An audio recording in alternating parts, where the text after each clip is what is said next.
Good morning, everybody. Welcome back to Split Labs. Today is January 3rd, 2026. It is currently 11:45 a.m. And before we jump in, as always, to our best bets video, this video is completely powered by Split Labs because we built the exact tool that we wanted as sports bettors.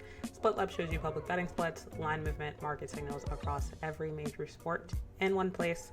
How easy is that? If you want to see where the crowd is, where the line is going, and what the market is hinting at, we're probably telling you that you should stay away from and you need to see those red flags cleanly. That's what we are here for.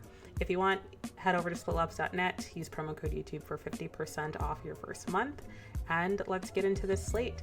We can't start off the slate without going through the recap of yesterday. I've got to have a little dialogue with myself. We won the Hornets under 231.5, and I thought this was going to be a fantastic day. Easy peasy early game. Collapsed after that. Rockets under 219 was an L. Clippers -2. They're on the ban list. The breaking news of the Harden trade did not help at all as well, or pending trade. Clippers -2, and the fact that I doubled down on that, just disgusted with myself. So sorry about that, guys. We went 1-3, can't hide from it. But as we always say, we don't apologize for losses, even though I just apologized. It's a part of the game. We understand what comes with that. And we quickly celebrate our wins, so we have to move on to the current slate. So let's jump in with what we've got today. We've got more games to choose from, which is already a great starting point. I'll dive into Nuggets versus Pistons to start off. Let me get you guys a closer look here. We're seeing Nuggets as the dog against the Pistons. Let me see if there's any injury reporting right now available. So there is. We've got Christian. He's currently questionable. Gordon's out. We know that. Anybody from Detroit? Karis LeVert's currently listed with an illness. Also questionable. So some key players here. But moving back to the splits, we're seeing 73% of money or bets on Denver +4. 70% of money on Denver +4 as well. It opened, let me scroll down, it opened at +6. Currently +4, so if you're a Denver spread better, this is positive news for you. The line is trending in your direction, and the books are pretty much saying, yeah, we agree, Denver is going to keep this close, which is expected. Be careful on which books you're using.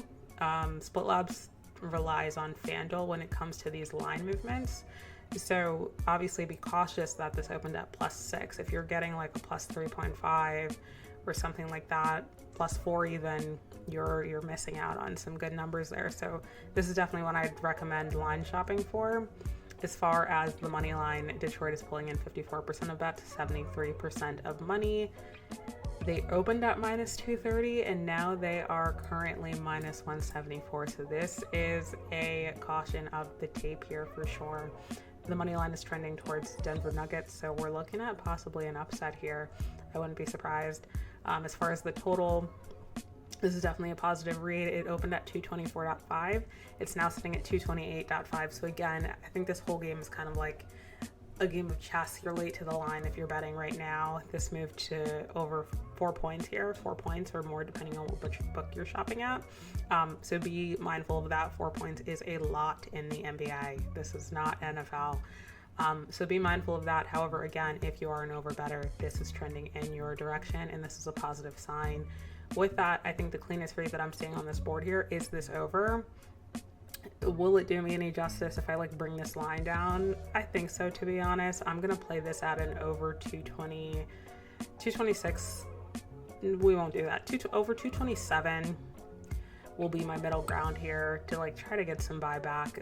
The over 4 points I'm missing out on is concerning. I'm going to try to stay away from this really late number and do an over 227 on this one.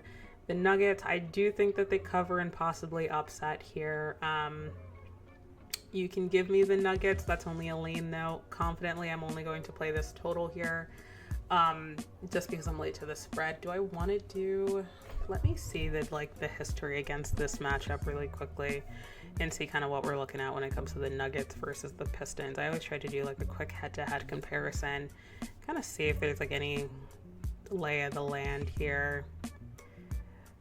All right, so Detroit just beat them on the 27th. Prior to that, Denver has won the last 4 matchups. And coincidentally, 3 out of 5 went over. This total is way over, so it put me down for this over 227 pretty confidently. And with that being said, Denver covered the spread last time. It was a plus 7.5. And they lost by 2 points. Give me Denver Nuggets. Let's just do it. Give me Denver Nuggets plus 4. Denver Nuggets money line for the upset.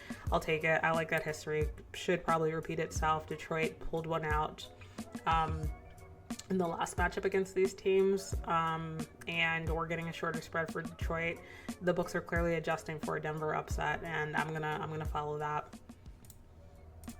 All right, moving on to the Jazz and the Pacers battle of the mid. We've got, again, another dog, and the books are shying away from it. Opened up plus 5 for Utah Jazz, 78% of money and 78% of bets, 89% of money. Sorry, guys, it is Tuesday, and I haven't eaten yet. It's currently sitting at a plus 3.5, so again, you're a little late. You're missing out on 1.5 points. There's a lot of money on expecting Utah Jazz to cover. We've also got some sharp money coming in on this Utah Jazz money line. So somebody must know somebody or something. It opened at plus 156. It's now sitting at plus 132. SportsBooks is calling this sharp money. And then on this under, it opened at 237.5. It is trending towards this under as well. It's currently sitting at 236.5. This is positive news, absolutely, if you're an under better. I think, and I believe the Pacers played yesterday. Let me double check that as well for you guys before I lock in this bet. But the public being so confident on this Denver spread is a concern for me. The Jazz are on a disgusting losing streak, and the Pacers, yes, they did just play yesterday. So I'm assuming why we're getting like some buyback and thinking that the Jazz like possibly upset them here. Personally, I don't see it. I understand that the Pacers are on a back-to-back. I'm going to take the Pacers straight up on the money line, and I'm also going to pair that with the under, not a parlay, but just give me Pacers money line, give me under 236.5 as well on this one, and lock me in for that one. I'm really concerned about how much, I understand the books are like aligning to it, but this is a lot of bets and a lot of money that I just can't ignore on like not expecting the Pacers to cover. Not saying the Pacers are going to blow them out, but we only need them to win by 4 points, and I think that is definitely feasible even if they are on a back-to-back. Jazz are on a losing streak. I don't know if the Pacers are the team that they beat. Maybe the Nets. All right, next game we've got the Knicks versus the Wizards. We're going into the Wizards Stadium here. We've got 51% of bets, 56% of money on Washington plus 13. It opened at plus 14. It's currently trending downward toward the Wizards. A lot of money on Knicks, a lot of money, 89% of bets, 90% of money. Not surprising whatsoever. Knicks, New York, anything is a very publicly loved team, as always. However, this is not one where I see an upset happening. We're getting a minus 620 money line. It opened at minus 820. So like, yeah, it's trending towards the Wizards. I understand that, but no one should ever be telling you to take a minus 620 money line. Definitely not a minus 820 money line. Don't even throw this in a parlay, guys. Don't even think about it. Past this game, there's no need to force a hand. Like, I think when I played like a Nets game, I want to say like last week or 2 weeks ago, I mentioned there are just some teams that people are scared about these big numbers, especially when it comes to the Knicks. I think that's what's happening here, but there's nothing clean here for me to actually lean a minus 13 on the Knicks, so I'm going to avoid that. As far as the over, it opened at 226.5. It's now 227.5, so again, working in your favor if you're an over better. I'd hold that ticket. There's no concerns with it. However, for me personally, I'm just not landing anywhere with this game. I think the New York's win. I don't think this is like a game that I'm particularly interested in. The data isn't reading anything, not shouting anything out at me. Cleanest read on this board right here is this over. Personally, I'm just going to stay away from it though. As always, if there's something here that maybe you're seeing that I'm not, or maybe something that I'm just completely oblivious to as I'm looking over this data on Split Labs, put in the comments as always. And as always, make sure that you like, subscribe, and continue going through the breakdown with me every single day. We're going to do one more game. We've got, I feel like I should go to the 76ers versus the Warriors and just lick my wounds really quickly. Sixers played yesterday and they completely blew the Clippers out. Do I expect the Sixers to do this back-to-back? And I keep disrespecting them even though they are my NBA team. It's not happening. I said this yesterday, guys, and I lost. You saw my record, so take this with a grain of salt. I'm confidently backing the Warriors here, and here's why. Again, we're seeing that the Sixers are public dogs. 52% of bets, 68% of money. On Sixers +3, it opened at +1.5, and this time it is growing, so that is a red flag, absolutely. 69% of bets on the money line, 53% of bets on the money line. I keep reversing that, I'm sorry, guys. 69% of bets, 53% on money for the money line of the 76ers. Again, the books are correcting hard towards the Warriors, even though all of this money is going on the Sixers. Complete red flag. To be honest, I'm really surprised that the public is heavily backing the Sixers like this on a back-to-back. Let me see if there's any injury report notes. Okay, well, clear as day. Got it. Okay. Steph Curry's out. Moses Mooney is probable. Fair, scary, but lock me in. I'm going Warriors. I think that's why people are backing this then. You got the Sixers coming in on a back-to-back. The Warriors look disgusting. Absolutely disgusting over the last 2 games.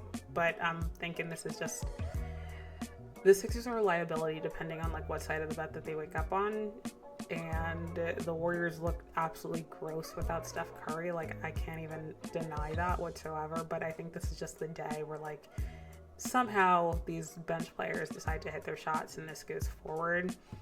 The total is taking 81% of bets and 62% of money at over 221.5. It opened at 219.5. So again, over bettors, this is positive in your favor. I am staying away from it just because I'm already taking Warriors money line. I'm going to put me down for Warriors -3 as well. And the money line on this one and call it my best bet of the day. With that being said, guys, there's a handful of games remaining, and as always, if you enjoyed going through the slate with me, make sure that you give this video a thumbs up, a like, subscribe, drop a comment with some of your best bets, anything that maybe you are yelling at the screen telling me do not bet them. Remind me if I ever give you the Clippers again that they are on my ban list right behind the Boston Celtics, and we will never be doing that again for the rest of this channel's history, which will be a very long time. As always, guys, head over to splitlabs.net. Everything that you saw here today came directly from the website. Use promo code YouTube for 50% off your first month, and let's have a fantastic day. With that being said, guys, I'll see you guys on the next one.